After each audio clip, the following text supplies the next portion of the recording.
morning to you, wherever you are, because it is Morning Somewhere! for November 22nd, 2024. My name is Bernie Burns. Sitting right over there, she's just vibing. It's Ashley Burns. Hi to Ashley, everybody. Welcome to Friday. If this is the end of your work week, congratulations. You've made it this far. If not, you're heading into the best part of the retail shopping year. This is your favorite, right? Yeah.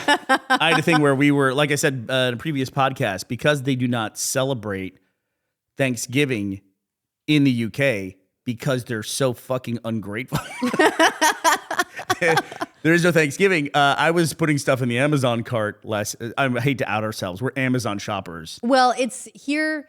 Amazon is like 98% of the goddamn world. Amazon is at least reliable way for us to get things here. There's a lot of things that simply are not available here, and I don't know about you, Brittany, but I'm still finding my way around what's the retailer that does this? Like, I grew up knowing these things in American, and I'm like, where's my Sephora? Sephora's not really, they launched Sephora here, so maybe that's a bad example. But everything's just a little bit different, and equivalencies can be difficult to find. I can go on Amazon and find it in a second. I have kind of a weird take on Amazon.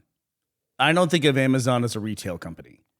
Amazon is a shipping company that identified the fact that they're so good at shipping that they vertically integrated all of shopping. Like, we don't have to go get clients with the people who sell things. We'll just sell all the stuff. Like, I think that's ancillary to their business of shipping. They are so good at shipping, it hurts my feelings. As an entrepreneur who has to ship things, they have changed everyone's perspective on what it costs to ship a goddamn thing, Ashley. And they've ruined it for us little guys. But in more ways than one, but shipping is crazy. Yes, but that one in particular is it's been a real game changer. Like, when you go to ship something to somebody in a different country and they're like, what do you mean I can't get it tomorrow for free? It's like, that's just not the way that works. And then they say, what do you mean? Why does it cost $8 to ship a t-shirt? Have you ever just try to do this? If you ever have a spare afternoon where you just want to prove a point to yourself. When you're feeling super bored. Go try to ship be really bored. anything at all. And try to just go to the post office. Stand in line at the post office. Say, I want to ship this thing. They're like, fuck you. Ship it to yourself if you want. Take out a mortgage because we're about to bend you over. It's crazy. So anyway, so I was on there and I was putting stuff in the Amazon cart. And everything had these red labels on it. It's a Black Friday deal. Right, you got to get in on this now. It's Black Friday. Are you ready? I woke up today. I was like, Ashley, you got to put stuff in the cart because we gotta trigger this cart. There's like 6 things in there, and I want to get all these Black Friday deals. And then I realized that's next week. It's next week. That's right. Black November, gotcha. They got me. It's because I didn't have my little hallmark of Thanksgiving, which you think I would have known because it was yesterday. I would have known if Thanksgiving was yesterday. Somehow I got starry-eyed from all the incredible deals I got from Amazon.com. Everything you need from A to Z. Hashtag not an ad. So the drop today was I don't like a lot of like crypto culture, online culture, like memes and stuff. The one I really love is the guy playing the bongos while the cat vibes. There's something about that cat. We'll link in the link up, but it's just this little cat vibing to a guy playing bongos. And, what's not to love? And be like the cat. It felt appropriate to play it today because that's as Bitcoin is rallying. You'll hear that song a lot, or people posting that meme. Bitcoin hit $99,484. Oh, it's flirting on the exchange that I looked on. The weird thing about Bitcoin is it's sold on so many different exchanges. The all-time high is different in different places. We don't know that a Bitcoin hasn't sold for over 100K. Right. It's possible that it has, but none of them necessarily when I assume that they do regular check-ins and see what's the highest one selling for right now. And so depending on how frequently they do those check-ins or exactly when they do those check-ins, they're seeing slightly different numbers. The one I looked at that got the 99,400 was Yahoo. Oh, you looked on Yahoo. Okay, fair enough. Mostly just because that one has been easy enough to go. It's here's the date, here's the open, which I don't even know what that means. I imagine that means midnight for crypto because it's not exactly going by market hours. It's got the high, the low, And I'm like, okay, that's you've got all the information that I need, buddy. So if you're keeping score at home, crypto Bitcoin is basically at 100,000 right now, or a better metric for the internet, Ashley, it's at like 1/600th of a banana. So is this money laundering? This duct tape banana just sold for $6.2 million in an art auction. I've seen... Hasn't this happened before? I think was that the toilet seat, or is that the blank canvas that sold for ridiculous amounts of money? Just these statement art pieces that make way too much money. And so everyone, of course, is like, yeah, that's laundering. You It's need gotta be 62 Bitcoin in order to buy this. Imagine you go back to 2008, and you're like, look, I need you to buy a couple Bitcoin. You're going to need it for a banana in a couple decades. Or the time traveler goes back. Look, buy Bitcoin. You're going to need 62 Bitcoin to buy a banana. It's like, that doesn't sound like that much. In the future, a banana will cost 62 Bitcoin. I guess it does become a real currency at some point in time, and not just an overinflated tech stock. Yeah. So this went for in an auction in New York earlier this week, and Burnie, you know who bought it? No. Crypto Bro. Yeah, I figured It that says makes sense. The winning bid came from a prominent cryptocurrency entrepreneur. Yeah. I don't understand. Is this a real banana? Is it going to rot? Is it going to get too brown to make anything with? And you're going to promise yourself that you'll make banana bread with it any day now, and then it goes in the bin? He can't. It's going to cost him $12 million to ship it back to his house because He doesn't have Amazon Prime. Amazon didn't sell it to him. Since we're on the topic of technology that is out of control, I saw this video and we'll post it in the link dump. It was a crazy thing. A Dutch journalist. He's Dutch, Ashley. I believe he's Dutch. He did this video. It could, before you watch this, total disclaimer here, it could be something that's faked, but there are things with progressive views of technology, forward thinking, near future stuff. Sure, you mean that I like. You can see her? how this could definitely be real. There was somebody who did a thing with drones where they did a fake tech conference, the dark room, where the guy's up in front of the audience really excited about his new technology. And it was about swarms of micro killer drones with tiny little shaped explosive charges. And he showed how here's how it works. And here's my swarm of 20 drones. They go in, and the first swarm comes in, hits the door. They use their little charge, but collectively they all just swarm on the door, blow the door. That breaches the door. And then they come in. They use facial recognition to find their target. They go, and the drones all land on the target, boom, blow up, and then they get a kill. Isn't this great? Yeah. It was really well done, great. though. Super duper. But you could see how all those technologies could exist with what we have today. Yeah, I also like that we did that and we just turned them into fireworks. Right. Now we just make pretty images in the sky.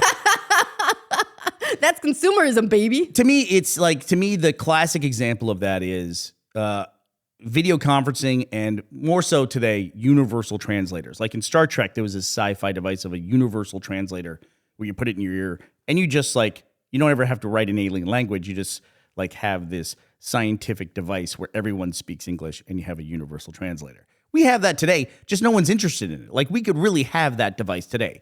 Something that does real-time translation that you wear on your body. It seems really cool, but we just don't really have a use for it. But you could totally see how someone could make that using modern technologies. Oh, yeah. And right now, it's also early days for some of that stuff. Give it a couple more steps and it can get there. The other day, you're talking to a friend of ours who's Portuguese, and he was talking about the kinds of fruits and vegetables we started grow to talk about this the other day when I was talking Portugal. about fauna, and I didn't go to the rest of the story, which is about flora. Yeah, and he was telling us about everything that grows there, and he didn't know the word for something in English. Do you remember the name of the fruit that he was calling it? I want to say it was a nona. A nona. You talked nona, about a and fruit that you wrap in wet paper for 3 days, and then you can eat it, and it's really delicious. Yeah, you get it, it's green, you wrap it in paper, it ripens, and then you eat it. But he didn't know what the word was in English, and so you went to ChatGPT, and you're like, can you be our translator? And it was, and it turns out it's something called a sugar apple or sugar apple, sugar yep. something. And we'd never heard of it, so this wasn't a word that we could ever have helped with, but you were able to use ChatGPT as a translator, and it sorted it out for you. That was really cool. Is it fair to say that this guy is not a guy who typically you would associate as interfacing with a lot of high-end technology? Yes, I think that's accurate. And he immediately, when I told him, just tell this and it'll tell us what you want, and he immediately just started talking to it. He had no problems with it. It was really interesting to watch that process. He didn't ask any questions about it at all. He just immediately started conversing with the AI. As we find these things that that people interact with in a natural way, it's like watching a toddler pick up a touch screen, right? It's just, there are some things that are really intuitive. Like, I'm going to tell him you called him that. But like we've seen our 1-year-old will pick up a touchscreen and she knows to like press, like tap on buttons, and she knows how to navigate and swipe and all these things that she picked it up and immediately figured it out. It was a very natural way for her to interface with something. I just think the human brain got to the point where it could make things that it understands intuitively. You know? Yeah. So that's really cool. But this all leads into this Dutch journalist.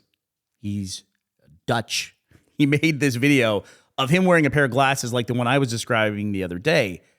I think he might have cribbed some stuff together, but basically what it was he was showing he could use his glasses and the video feed from it in order to have real-time facial recognition of people on the street that he was stopping and asking for directions.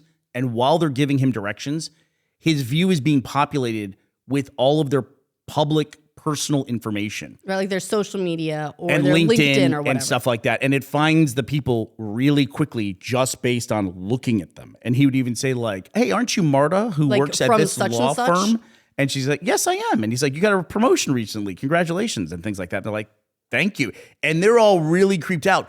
But you could completely see how this could be a thing that we're all going to have in like 5 years. Oh, no, Bernie, you know who this technology is going to be huge with? What? Fortune tellers.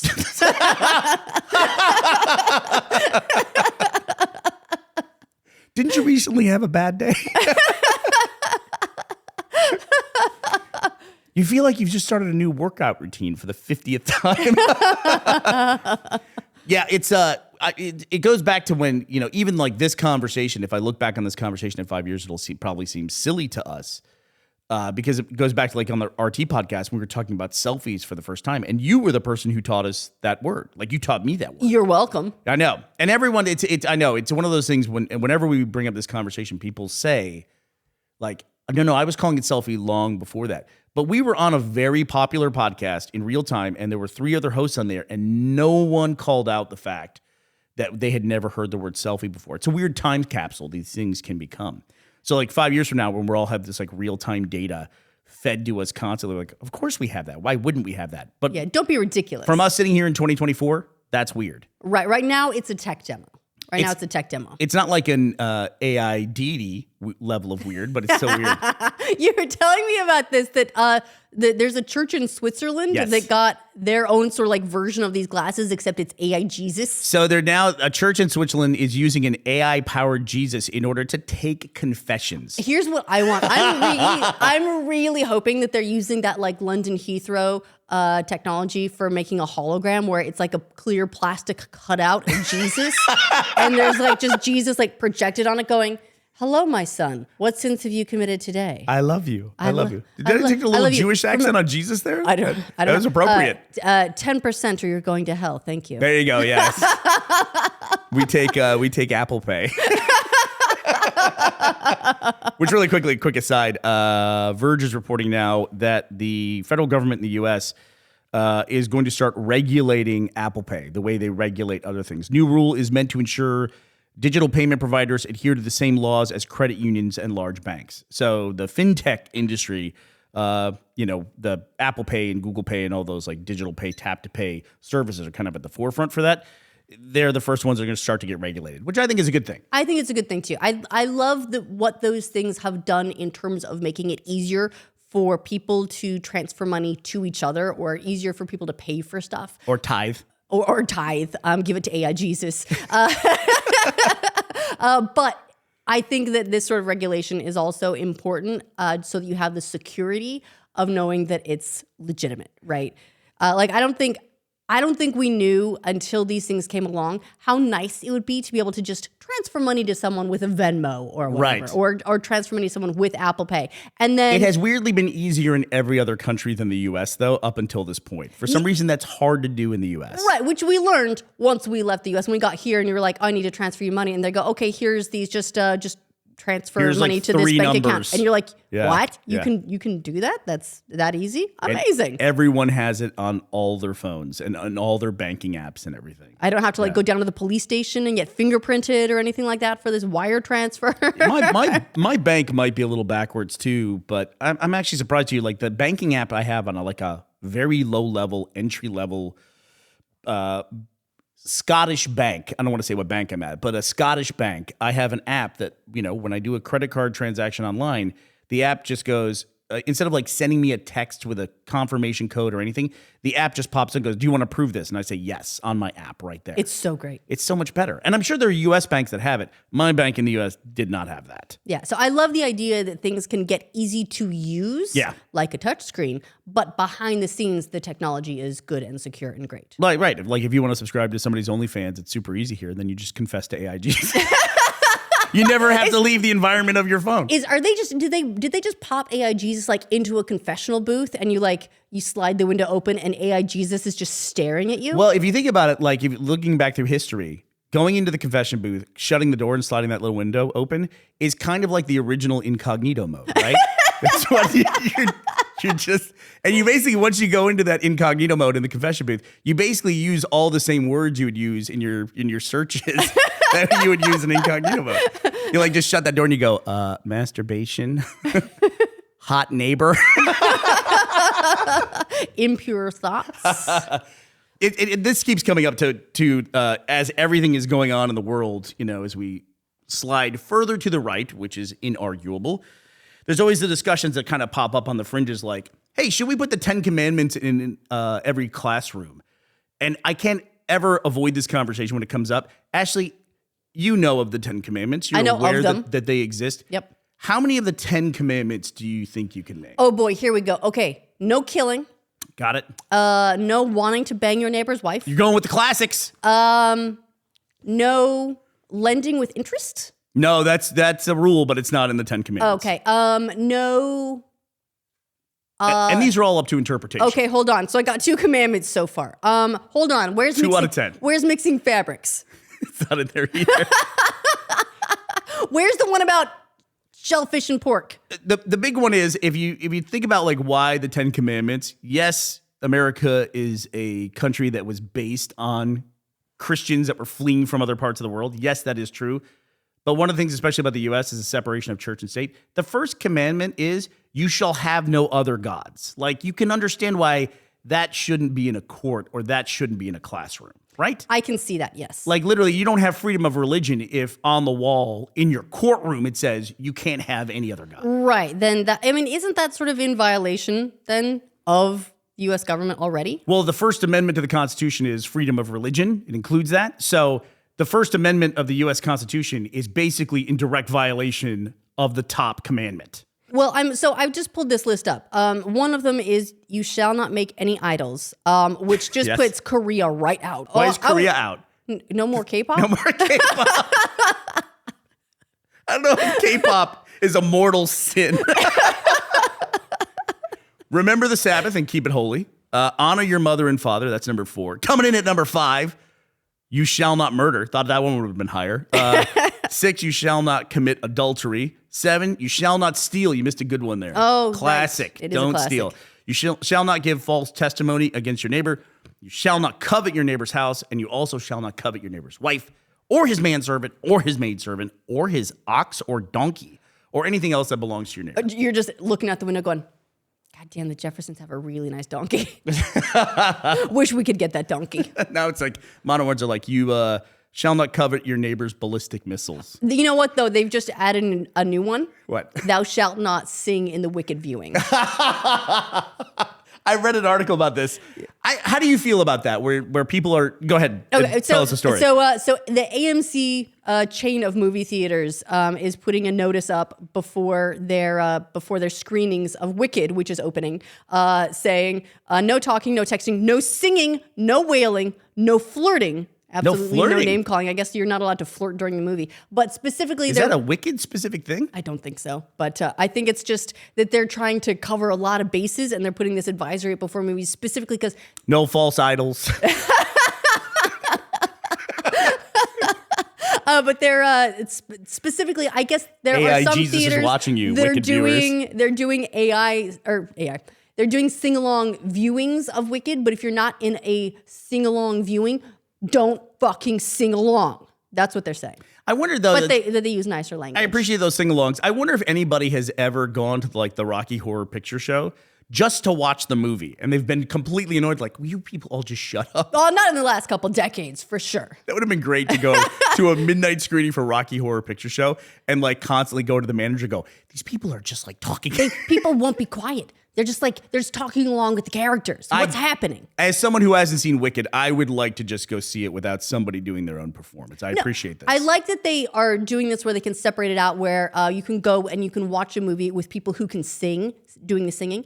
And then they have the ones where if you're fun and you can't hear anything anyway, you can go and sing along and have a great time, and you accept that everyone in there is probably as tone deaf as you, and it's going to sound awful, but you're going to have great energy, everybody. Yeah, but some people feed off that whole crowd thing. They want that in movie theaters, but I'm glad they have special screenings for it. I agree. I completely agree. So I think it's very funny, though, that they feel they have to warn people, like, going into this. Is AMC starting to understand people, Bernie? I'm probably going to say this wrong, and I'm not meaning to be rude or anything like that. So if I say this wrong, I apologize in advance. But like, I was recently in the U.S. and I wanted to go see a movie, but the only screening they had, and I didn't know this till I went in, was a midday screening that was specially tuned for autistic people.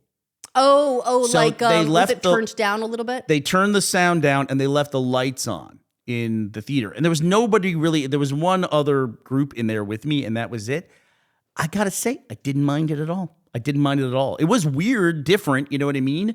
But I didn't bother me at all. Yeah, I'm hoping that as we get more of these types of sort of different viewings, because they have some of those that are a little bit more sensory friendly or something for That's kids. a way to say it. Sensory friendly. For kids as well. Yeah. For like a lot of like kids showings of movies now. I think we've been in one or two like kids movies here in Scotland where they kept the lights up, or they had like descriptive captions and things like that. So we've been in a couple of different types of viewings, and I hope that as this technology sort of advances, we're able to get better labeling. Yeah. On them, like what does this mean? Like what is a sensory viewing? And we'll figure it out. What we need is labels like laundry labels, okay? And you just hold your phone up and it'll tell you what that means. I just did that recently with the tractor. Did you? Yeah, It told you how to put it through the laundry? No, it walked me through how to hack it. I'm in the Farmer Hacker Network now. No, there was an engine light on, like one of the red indicator lights. And I was pretty sure it was an oil thing, so I said, let's check this out before we do anything else. And so I pulled out my same guy, by the way, the Portuguese guy. I pulled out my phone. This was like a day apart. He must think I'm like a tech wizard. And I took a picture of it and showed him how you can read the engine hieroglyphics as well that come up on your dashboard. Your iPhone can do that natively now as well. It'll recognize in your photo the image, and it'll translate what that means for you. I held my iPhone up to a cup the other day because I was trying to figure out if this cup could go in the dishwasher or not. You know how they have the little labels on the bottom. Unfortunately, it did not tell me, so I'm not sure if we're just not quite to dishwasher instructions yet, or if I was doing it wrong. Maybe not. Yeah, they're probably showing you it's made with some kind of like special chemical that will be known to cause cancer in 10 years, and they're just getting ahead of it now. Yeah, but you can't do it in a movie theater. But like for big auditoriums, for like concerts and things like that, they could just make a special section for people that would like want to go nuts and stand up and dance and stuff like that. I think that's called the mosh pit. Yeah. But there was because I don't like people who interrupt performances, and I've always been like kind of looked down upon those people. But I did see a video recently of a guy who was really enjoying an Adele concert, and he couldn't help himself. Like he was just like. Overcome. He was overcome. Overcome is such a great word for it. Like he was almost like breathless. He just couldn't believe he was in the same room as Adele. It's really funny to watch. Now, was this Adele or was this Adele Dazeem? No, it was Adele. It was Adele. And like people came up and were telling him to please sit down and to stop singing and stuff. And then security came up and did. And then Adele stops the show and says, "Leave him alone. He's having a great time." And it's like, at that moment, I was like, oh, I really like this. I still don't want that guy in front of me. You know what I mean? But it was a really cool moment. Sure. It also makes me wonder, why were they filming him from the beginning? Like Like, Right. Like, was someone just filming this to like? it was over a long period of Did time. they think that it was sweet? Were they doing it to be a jerk? What's the motivation? Or did I get roped in? Where does this fall in the 10 Commandments? Yeah, did somebody... Were they coveting their neighbor? Are they giving false testimony? I think they might be. Well, I think That's gonna be 10%. Ashley, I can think of someone else who's in the news who you would have that overcome emotions for. Go ahead. Henry Cavill announced Say no more. a new project. So this is the Venn diagram where you and I overlap because Henry Cavill, that's your part of the Venn Henry diagram. Cavill. Okay. My part of the Venn diagram is he is remaking Highlander. Okay, where do you get off thinking that Highlander is not part of my Venn diagram? I watched the TV show. Is Highlander is that the one with the time traveling lady who has an affair with a dude from ancient Scotland? Or are we talking about the dude where people cut off people's heads? I'm talking about the one where people cut off people's heads. You're talking about Outlander. Outlander. Is that what it is? Outlander. Yeah. That's like the hot frosty of Highlanders is Outlander.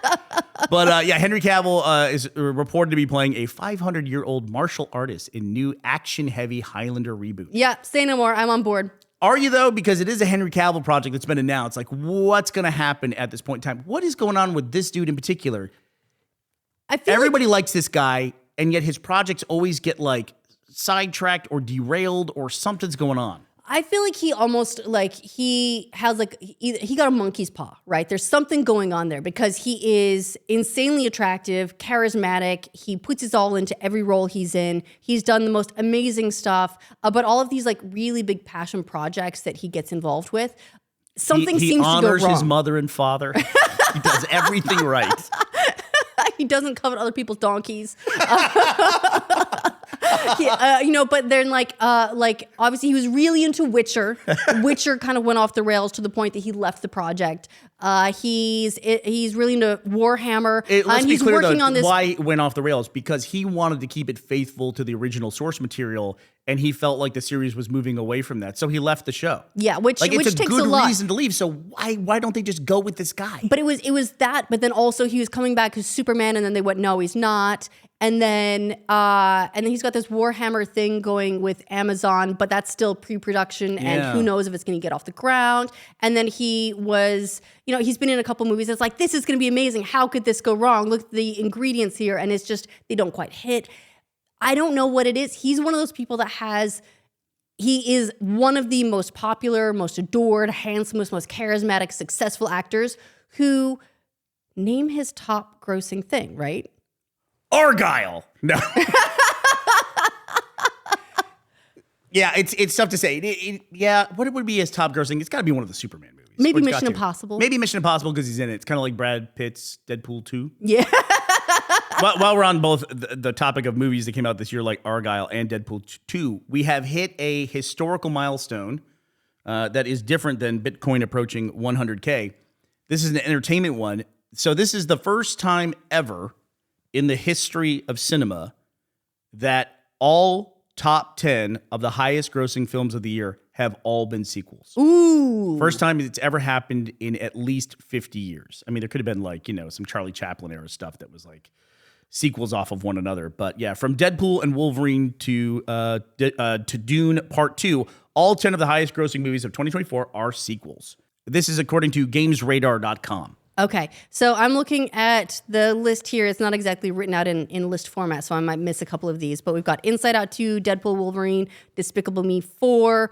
We've got Dune Part 2, Godzilla X Kong, The New Empire, Kung Fu Panda 4, Beetlejuice, Venom: The Last Dance, Bad Boys: Ride or Die, Kingdom of the Planet of the Apes. Wow, yeah. All 10 movies. That's the first time it's ever happened. Looks like both in 2022 and sometime back around 2016, we had 8 of the highest grossing movies were sequels. And this seems like it's been a trend where sequels are considered safe bets, so they get funded. But this just shows that the fact that they're the highest grossing means that it's not just the studios. They are doing they're responding to what people want and what people actually spend their money on. And the metric used to be that people used to throw around, and I know because I talked about this like in the early 2010s when we crowdfunded Laser Team. The metric people used to throw around was whether it was a sequel, a reboot, or an adaptation. That was the thing. Now it's just sequels. This is 100% sequels. Like one of the things we got a lot of traction for with Laser Team was it was the highest grossing original idea for a movie in crowdfunding. The only things that had beat it were Veronica Mars at that time. Or a reboot. Yeah, and then the sequel to Garden State, which was the Zach Braff movie. Oh, More of a right, okay. spiritual successor, but people were calling it a sequel, essentially. But it was like, the point that was being made at the time was, yeah, Hollywood gets a lot of grief for this, but even when it was something as democratic as crowdfunding, people still crowdfunded sequels and reboots and adaptations. Familiar properties. Yeah, right. and here when people have a choice of what to go see, I mean, like movies like The Substance still exist, a totally original thing. I don't know if it's an adaptation, but it's definitely not a sequel. Like that's a cool original movie that's out there. We've talked about it. Maybe not everybody's, cup of tea, but people still choose to go to see the big sequels. Right. So there is a chance, if you want to mix this up, that the Wicked, which is technically an adaptation, if we get it into the top 10, we can save the year. Just no singing. That's a really good point. Yeah, absolutely. We can save the year still. It could be the thou shalt not steal of this year. The one that everybody remembers. Nobody will remember the other 9. Go and say, AI Jesus, I saw Wicked. And I did not sing. Did you? You didn't sing? All right. Oh, no. I guess if I'm in a confessional and I sang even though I was in a non-singing screening. AI Jesus would probably be the first time you tithe, and then it also has like a tipping screen on it as well. AI Jesus turns around the iPad and goes, would you like to tip today? This goes directly to me. Doesn't go to the church. All right, well, who is not coveting their neighbors today, Ashley? All right, a big shout out to Awful Ethan and Ashley Smith for not coveting their neighbors. Look at you guys following those commandments. Watch out, Thank donkeys. you both for sponsoring this episode of our show at patreon.com/morningsomewhere. All right, well, that does it for us this week, ending November 22nd, 2024. We will be back to talk to you on Monday. We hope you will be here as well. Bye, everybody.